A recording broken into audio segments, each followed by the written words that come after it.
Fala galera, tudo certo? Passando aqui rapidinho, só para pedir para vocês aí o like e para se inscrever no nosso canal, que isso ajuda muito a produção do nosso conteúdo, beleza?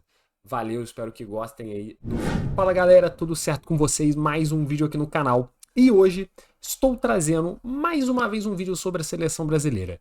Só que hoje é para falar um pouquinho dos pontos principais que eu acho que o Brasil tem que ficar atento para o jogo contra o Paraguai, que vai ser no dia de hoje, que você estiver vendo esse vídeo, se estiver vendo no dia que ele saiu, né? Porque pode ver depois, aí o jogo já aconteceu. Mas a ideia é falar dos pontos principais para o jogo, na minha concepção. Muita coisa é óbvia, né? Pô, o Brasil tem que jogar bem, tem que ficar de olho no contra-ataque, pipipipopopó. Isso eu acho que é certo, né?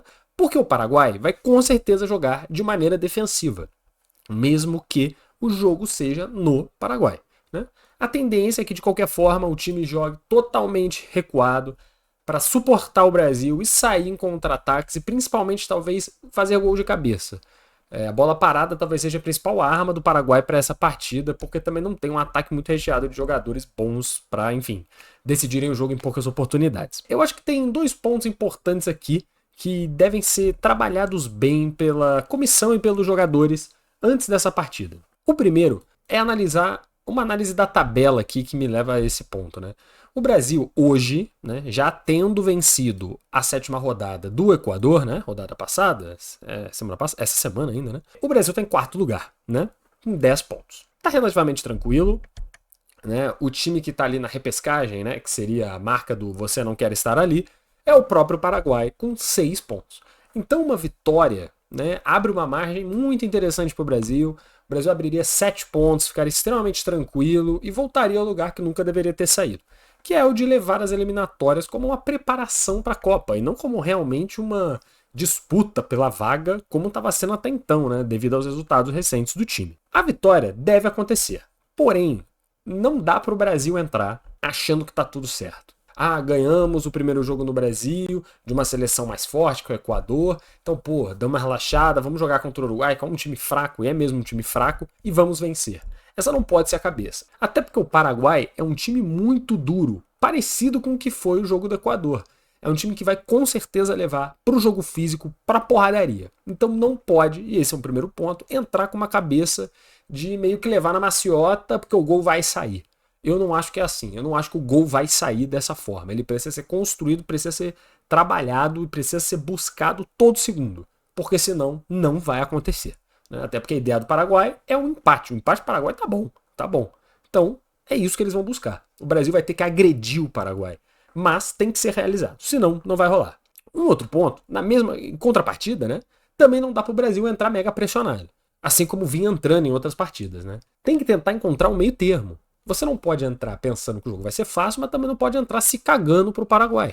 Porque o Paraguai é uma seleção fraca. E o Brasil tem que impor respeito. Então você tem que entrar com um nível de... Exatamente esse o ponto, talvez. Um nível de respeito pelo jogo. Sabendo que não vai ser fácil, mas também sabendo que é a sua responsabilidade vencer. É isso que se espera da seleção, né? E eu acho que é um bom jogo para isso ser demonstrado novamente. Coisa que não vinha sendo feita, né? Esse talvez seja o primeiro ponto. O segundo ponto é se atentar a alguns jogadores-chave que o Brasil deve ter como titulares. Por quê? Né? A seleção ela deve ir a campo, de acordo aí o que estão fazendo de apuração, né, nos treinos da seleção, com a seguinte escalação. Alisson no gol, né, que já jogou outro jogo e pelo visto é o titular do Dorival no momento.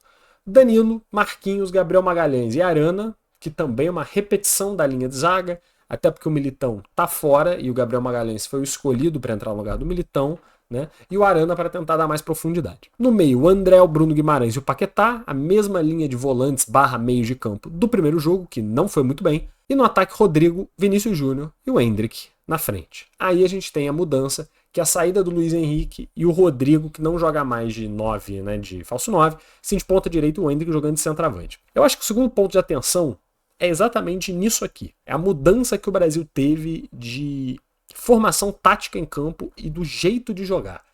Pode parecer pouco, tipo, você só trocou um jogador, mas você mudou completamente o jeito que o Brasil joga. O Rodrigo, ele não é um atacante de área, ele não é forte fisicamente, ele não tem a capacidade de fazer pivô, infiltração, esse tipo de coisa. Ele gosta de jogar um pouco mais atrás, quando tá descentralizado, né?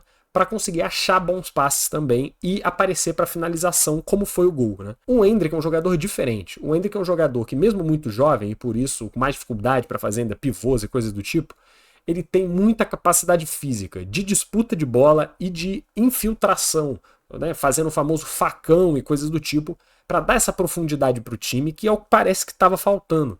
Então o Brasil ele tem que ficar atento a isso e jogar em torno disso. Você jogar em torno da característica do Endrick, de aprofundar o jogo, é muito interessante não só pelo Endrick, mas também pelos outros, como por exemplo o Vinícius, que é um cara que às vezes fica com pouco espaço, porque ele obviamente tem uma marcação reforçada, por ser o grande cara da seleção, e não consegue criar jogadas. Você ter outra opção, um outro jogador que tire o foco da defesa do Paraguai, abre espaço também para o Vinícius e para o Rodrigo do outro lado, que vai estar jogando buscando a mesma coisa. Algumas jogadas de fundo, mas principalmente corte para dentro, para tentar achar alguém em boas condições. Obviamente, tudo vai depender do meio jogar bem.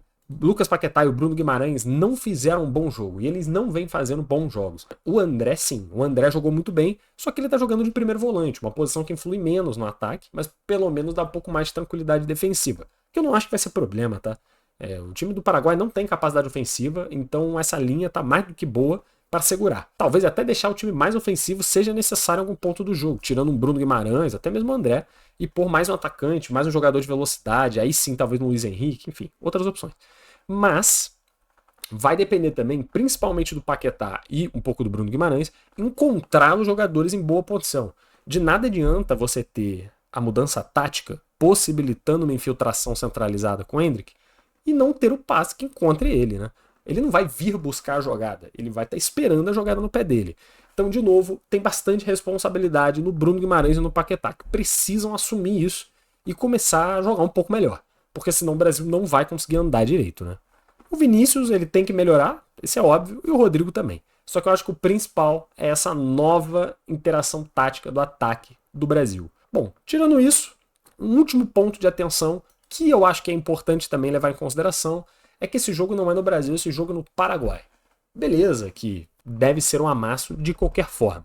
Só que as estatísticas mostram que as coisas mudam um pouco quando o jogo é lá e não no Brasil, né? Pensando nos confrontos totais, né, dos times, né, das seleções, Brasil e Paraguai, considerando, né, eliminatórias, amistoso e Copa América.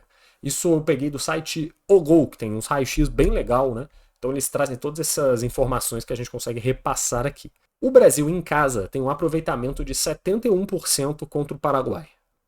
Tem 24 vitórias, 9 empates e só uma derrota, que aconteceu num amistoso, né? Isso considerando os jogos no Brasil. Então o Paraguai é basicamente inofensivo jogando fora de casa contra a seleção. Não consegue vencer jogos que realmente importam. Já em casa, o Paraguai tem uma performance bem mais interessante.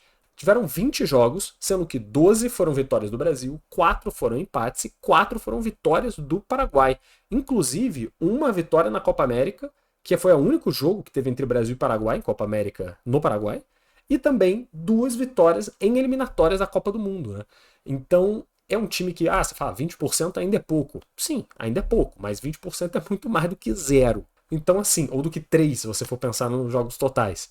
Então, assim, as coisas mudam. A pressão da torcida faz sim diferença. O estádio vai estar lotado, a pressão vai ser grande.